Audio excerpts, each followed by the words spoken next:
Olá pessoal, o meu nome é Gerson Ferreira Júnior e esse é o pitch referente à prestação de contas do projeto FAPEMIG, Programa Pesquisador Mineiro PPM 00798-18. Eu sou professor no Instituto de Física da Universidade Federal de Uberlândia. Essa é a página pessoal, é a página do meu grupo, onde vocês podem encontrar as minhas publicações e outras informações lá dentro. E o título desse projeto é Dinâmica Dependente de Spin em Isolantes Topológicos. Antes de apresentar o projeto e os resultados, eu quero começar mostrando os números da prestação de contas. Então, no período desse projeto, a gente produziu 7 artigos, 3 Physical Review B, 1 Scientific Reports, 1 Proceedings do SPI Meeting, 1 SciPost Physics Codebases, e um archive, um paper que está no archive, mas já está aceito para PRB neste momento, ok? Desenvolvemos o código DFT2KP, que eu chamaria, que eu definiria como o principal resultado desse projeto. Eu vou enfatizar bastante ele aqui no pitch. A gente participou, eu coloquei aqui 9 mais 5 eventos, 9 eventos em que eu estive presente e 5 eventos em que os meus estudantes estiveram presentes. Esses eventos foram o Brazilian Workshop on Semiconductor Physics, o encontro do INCT do Carbono e da Rede 2D da FAPEMIG, várias edições do encontro de outono da SBF. Eu participei dando um mini curso no Congresso Paulo Leal Ferreira de Física, na Unesp, no IFT. Escola Brasileira de Estudo Eletrônica, palestras no IFUSP, palestras no Infis, aqui de Uberlândia, e uma palestra para o grupo do Anton Akhmerov lá em Delft, o Quantum Thinker, o grupo dele lá. Temos as defesas concluídas nesse período, a defesa do Ismael, sobre a equação de difusão e arrasto de spin a partir do formalismo de Keldysh. Essa defesa foi bem no começo do projeto, ela foi iniciada um pouco, o projeto do Ismael foi iniciado antes do início oficial desse PPM, porque o PPM teve um atraso no repasse de dinheiro, então a gente já começou o projeto um pouco antes do início oficial, e o Ismael defendeu, então, aí no finalzinho dele, foi no meio do primeiro ano do PPM, mas o projeto está relacionado a esse PPM. O Brian defendeu o mestrado sobre transições de fase em isolantes topológicos de Anderson, e anteriormente a TCC em estados de borda de sistemas pseudo-hélicos em redes hexagonais, via método KP. O João Vitor, ele iniciou o mestrado no desenvolvimento do código DFT2KP, mas abandonou o mestrado porque ele conseguiu uma oportunidade de uma bolsa de doutorado direto no IFUSP e preferiu ir para lá. Mas ele continuou desenvolvendo o código DFT2KP remotamente e contribuiu para esse resultado, independente de ter fechado o mestrado aqui ou não. O Vinícius fez uma TCC em polarização de spin induzida por corrente, e a ideia é que ele iria continuar o mestrado nessa área, que seria um dos tópicos aqui do projeto. Mas ele também decidiu abandonar a área acadêmica e conseguiu um emprego como programador, e seguiu nessa linha, está muito bem hoje. Além disso, temos o doutorado do Brian em andamento, o Matheus, que é um novo aluno, nas linhas que são consequências desse projeto. TCC do Olavo, do Pedro e da Bianca também estão em andamento, todas na linha desse projeto. Okay? Essas aqui eu não vou falar muito porque quero fazer a prestação do período anterior. Okay? Bom, qual é o primeiro objetivo desse projeto? O primeiro objetivo é o estudo da estrutura de bandas de materiais, algo que a gente já faz há muito tempo, continuamos fazendo nesse projeto via método KP principalmente, e a partir do método KP, dos modelos efetivos, extrair informações dos materiais, transições de fase topológica, propriedade de transporte, propriedade de dinâmica, mas o primeiro passo é sempre ter o modelo efetivo, para depois calcular as propriedades derivadas a partir desse modelo efetivo. Então a nossa estratégia é sempre partir do modelo KP e teoria de grupos. Então você tem uma certa rede do material, essa rede define o grupo de simetria desse material, e o grupo de simetria cria vínculos em como que o hamiltoniano efetivo desse material pode ser. Por exemplo, aqui para o Zinc Blend, sem spin órbita, o hamiltoniano efetivo tem essa cara, mostrando só o triângulo superior. Tem certos zeros aqui, e esses termos de acoplamento que são derivados por regras de simetria. Todos eles aqui. Então esse é o modelo 4x4 para o GAS, que dá origem a essas bandas aqui, por exemplo. tá? E mesma coisa para o grafeno, uma rede hexagonal, outro grupo de simetria, outras funções de base. O método KP nos dá esse hamiltoniano bem conhecido, que é o signo escalar K. O que o método KP não nos dá é o valor desses coeficientes. Então aqui eu tenho a velocidade de Fermi, qual é o valor dela? KP não nos dá, só nos diz que o hamiltoniano tem essa forma, mas não nos dá o valor. E os parâmetros de Kane, aqui, os P's que aparecem aqui, e o E0, a energia na diagonal, o método KP também não nos dá a forma geral, mas não nos dá os valores. Ele nos dá expressões de como que esse P ou esse VF pode ser calculado em termos das funções de onda, mas a gente não tem as funções de onda pelo método KP, a gente tem que ir além. Tipicamente, o que a gente fez por muito tempo, esse é um artigo aqui da minha colaboração com o professor Tomé Schmidt e o Augusto, saiu em 2018, e ele representa bem o que a gente costumava fazer. Então, o que a gente costumava fazer é, o pessoal da DFT, o Tomé e o Augusto rodam a DFT, tiram a estrutura de bandas da DFT, que é essa daqui, eu desenvolvo o modelo por KP, e eu tenho que adivinhar o valor dos coeficientes, né? Adivinhar seria um trabalho manual, por experiência vou assumindo certos valores, ou faço um código que faz um fit desses parâmetros para bater com a estrutura da DFT. E de fato bate bem, vocês estão vendo que o resultado é bastante parecido, as cores aqui representam a projeção de spin, tá? Mas é um trabalho árduo, é um trabalho delicado de como fazer esse fit. Então, o principal resultado que eu trago para esse projeto é a automatização desse processo. A gente desenvolveu um código que há muito tempo a gente estava querendo, porque esse trabalho manual é bastante árduo, e então a gente fez esse código, que a gente chama de código DFT de KP, está disponível para baixar no GitLab, tá? E o que ele faz é construir um hamiltoniano efetivo por teoria de grupos, usando outros pacotes Python bem estabelecidos para auxiliar no processo, e esse hamiltoniano efetivo ele é bem conhecido, mas fica, como eu disse antes, fica indeterminado a menos dos coeficientes, tá? Esses coeficientes eu tenho que calcular. Então, o que o programa de fato faz, a principal contribuição do programa, é calcular esses elementos de matriz, onde esse π é o momento conjugado, tá? Então, ele calcula o VF, calcula o P, calcula esse tipo de coisa, usando teoria de perturbação de loading e ferramentas, que é basicamente o que está aqui, bem estabelecidas, ok?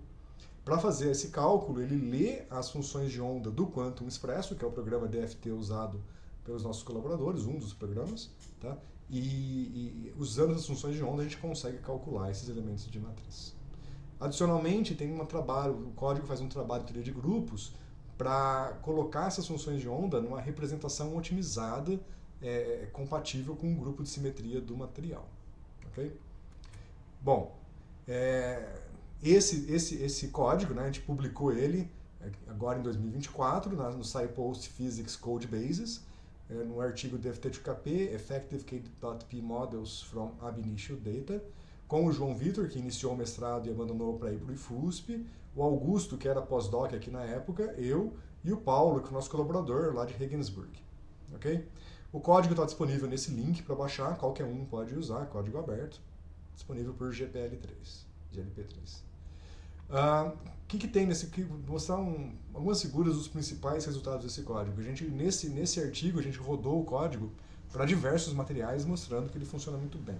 Então a gente tem aqui em azul, em pontinhos azul, a estrutura de bandas do grafeno, e em vermelho, vamos focar no vermelho apenas, que é o principal resultado do código. É um código KP, então a gente espera que o resultado seja bom apenas no regime de baixas energias, apenas aqui embaixo. E a concordância com DFT nesse regime é excelente. Mesma coisa por cento de galho, captura perfeitamente a banda de condução e satisfatoriamente a banda de valência.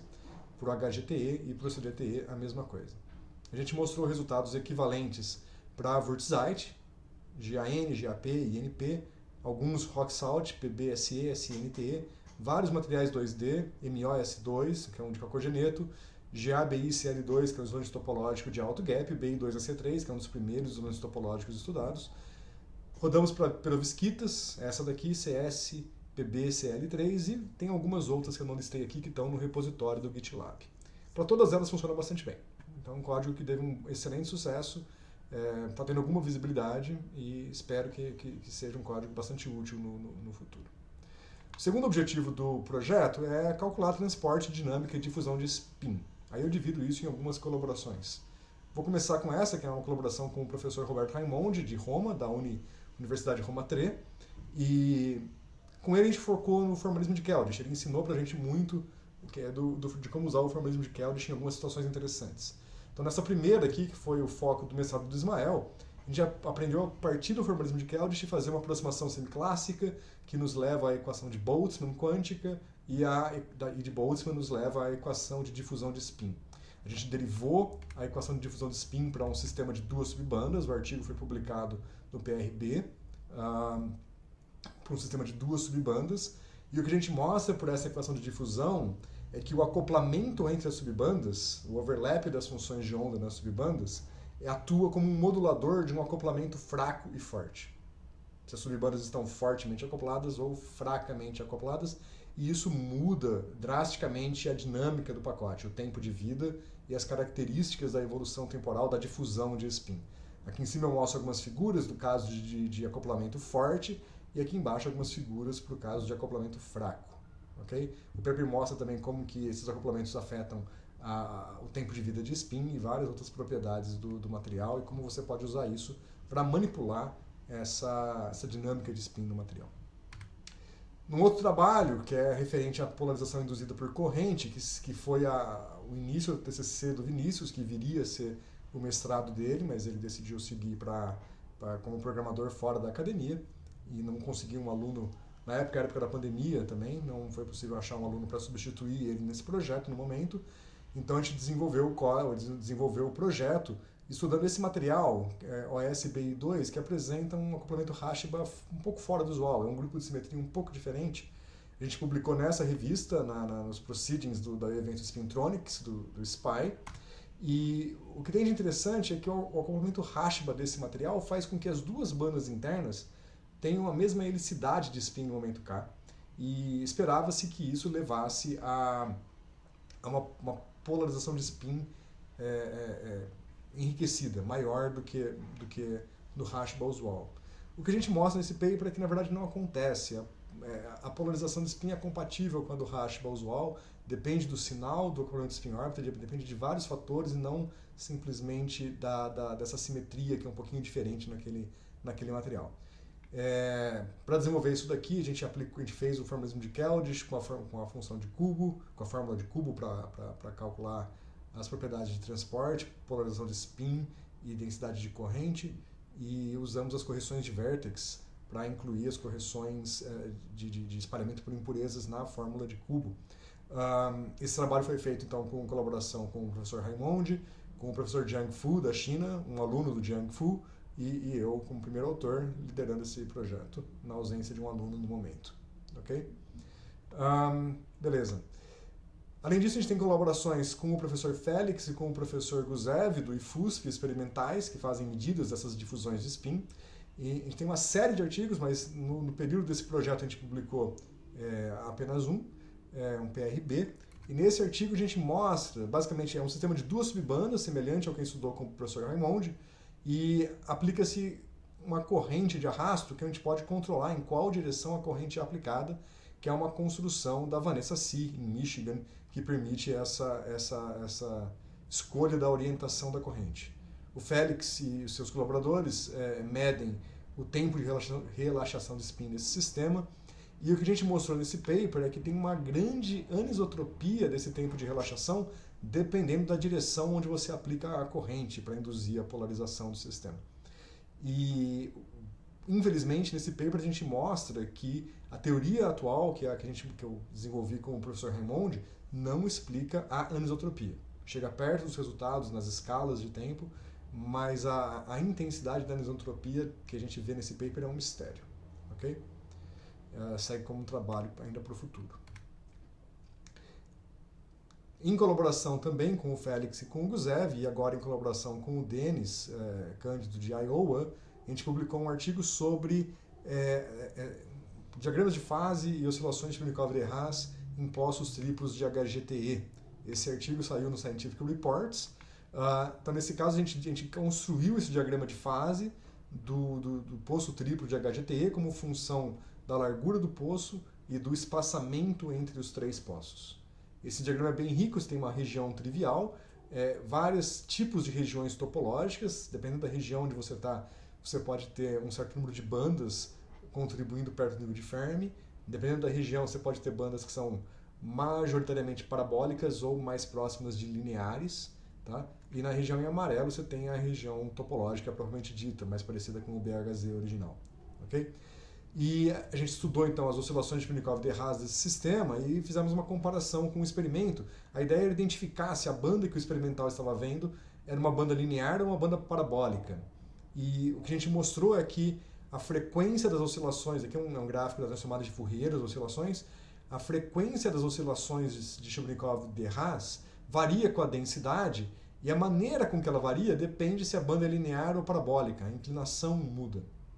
E ajustando os parâmetros, acertando qual é o ponto do diagrama de fase onde o experimento está, a gente consegue um excelente acordo entre a teoria e o experimento.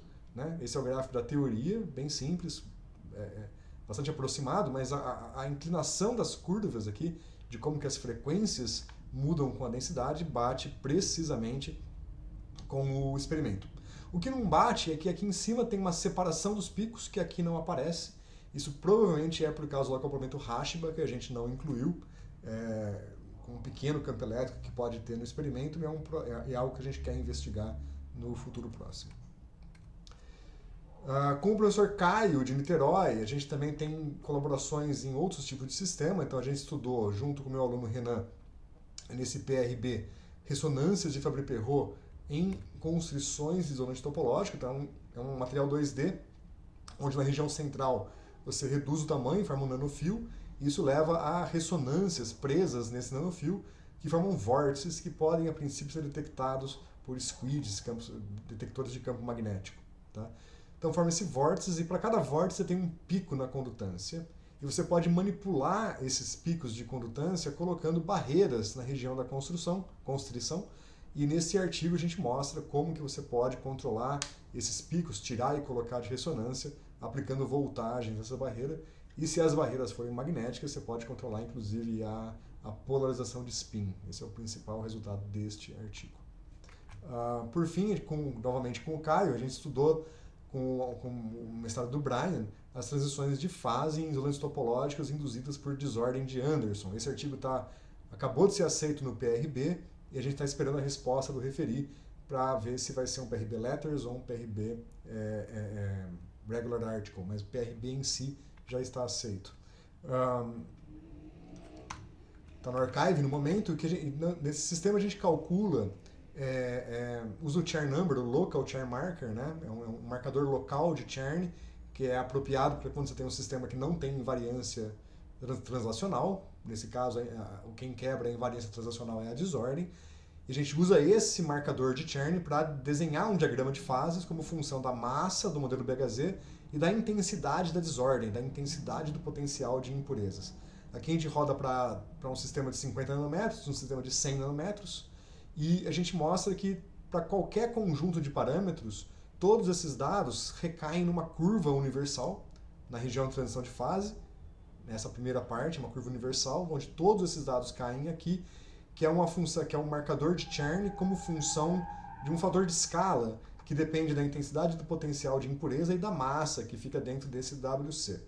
A gente encontra essa curva universal para todos os sistemas e para Ws maiores, aqui para frente, você tem uma transição para uma desordem de Anderson, que aí deixa de ser universal. A universalidade está aqui. A gente faz isso para o BHZ, para o Haldane, para o Kenny-Mealy, e a gente propõe que essa classe de universalidade ela é, de fato, universal, válida para qualquer isolante topológico desse tipo. Até o momento a gente não encontrou um caso de um isolante topológico, seja de TCI ou High Order Topological Insulator, que viole essa universalidade. E vamos procurar no futuro tentar expandir esse trabalho agora para procurar outras classes de isolantes topológicos em outras classes da classificação Tenfold Way que se comportem com uma curva de universalidade diferente dessa.